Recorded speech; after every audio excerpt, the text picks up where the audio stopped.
የኢትዮጵያ የቀይ ባህር አክሰስ ጉዳይ አይቀሬ ስለሆነ የኤርትራ ህዝብ አሁንም ወንድም ህዝብ ነው። ምስኪን ህዝብ ነው። አገሩን ለቆ የተሰደደ ያለ ህዝብ ነው። ከዚህ ህዝብ ጋር በጋራ መስራት መተባበር ፍላጎታችን ነው።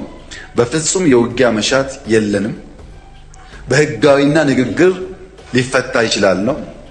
ለብዙ ሀገራት በተናጠል ተናገር ያለው ምክር ቤት መስራት ከፈለገ ግን ለአሜሪካ፣ ለቻይና፣ ለራሻ፣ ለአውሮፓ፣ ለአፍሪካ አሁን በተከበረው ምክር ቤት መግለጽ የፈለገው ነገር የኢትዮጵያ የቀይ ባህር አክሰስ ጉዳይ አይቀሬ ስለሆነ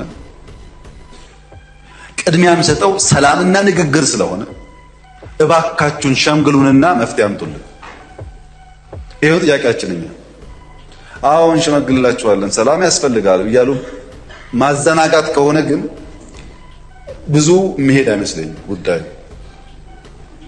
አይመስለኝም። ይሄ እኔ ስለፈለጋችሁ አይደለም። ናቹራሊ አይሆን ነገር ይሄው በአንድ ቀንም አንመልሰውም፣ በአንድ ቀንም አላጣ ነው። ናቹራል ሂደቱን ተከትሎ ይሄዳል።